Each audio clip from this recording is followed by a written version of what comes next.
former president is currently trailing Harris by an average of about 4 points, according to our latest tracking. With the race so tight, can Donald Trump afford to play hardball and even potentially skip the September 10th showdown?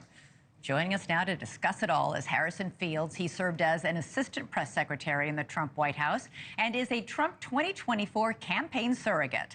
Also with us is Kristal Knight, Democratic strategist who worked on the campaigns of Barack Obama and Hillary Clinton. Thank you both so much for joining us. Really appreciate it. Harrison, Trump said today that ABC should not be hosting this debate, that he was still thinking about participating in it. He says ABC is biased and Harris is trying to change the rules. Might this debate not happen? Well, the debate is going to happen. The campaign confirmed that, and they just wanted to go by the same rules that they originally agreed on when Joe Biden was still the candidate before the coup took place and Kamala Harris was coronated as their now candidate. The reality is ABC, yes, is very biased. If you look at recent polling and analysis of media, 90% of all media coverage related to Donald Trump is negative. Compare that to Kamala Harris, 90% is positive. So there is a juxtaposition when you look at just the overall coverage of both candidates. The media has largely insulated Kamala Harris from talking directly to the American people. It's been 36 days since she's talked directly to reporters and answering questions. Compare that to Donald Trump, who's extremely accessible, who's answering questions, talking directly to the American people. It's a very big difference, and I think that debate is going to highlight that massive weakness on Kamala's part. Yeah, Kristal, Kamala Harris's campaign is, in fact, asking to change the rules. She wants the microphones live throughout the debate, not muted when the other candidate is speaking.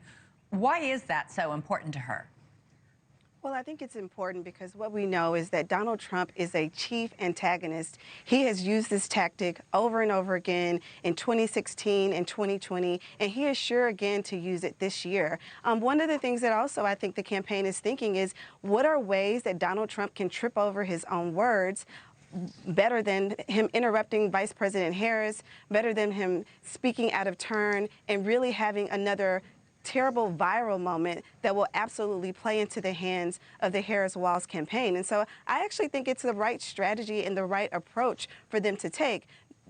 President Biden and Vice President Kamala Harris are two different people, two different candidates. She is obviously able to tackle him immediately and rebut him in a way that President maybe Biden was just not able to do. And so I think what we're seeing on the Trump side is that they're scared that this is a woman who has prowess, who has the ability to really command this debate, and which, if she comes out strong, this will signal a turn in the election. Harrison, historically, the microphones have not been muted. This only happened at that one Trump-Biden debate in June. The Harris campaign released a statement today saying, "Our understanding is that Trump's handlers prefer the muted microphone because they don't think their candidate can act presidential for 90 minutes on his own."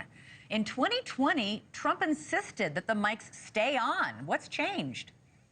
Yeah, well, in 2024, the Democrats insisted that the mics stay off. So here we are. We have a new year, a new set of rules. But the reality is Kamala Harris wants her Maxine Waters moment. The "excuse me, I'm speaking" or "reclaiming my time" moment will get a couple of claps in the arena, and it may show that she's got some type of charisma. But the reality is she needs to stand on that stage and defend her record, the same record or policies that are absent from her website, and that the American people truly don't know where she stands. So she hasn't been able to stand in front of a microphone and defend her record as vice president, and she's acting as if she is not the incumbent in this race.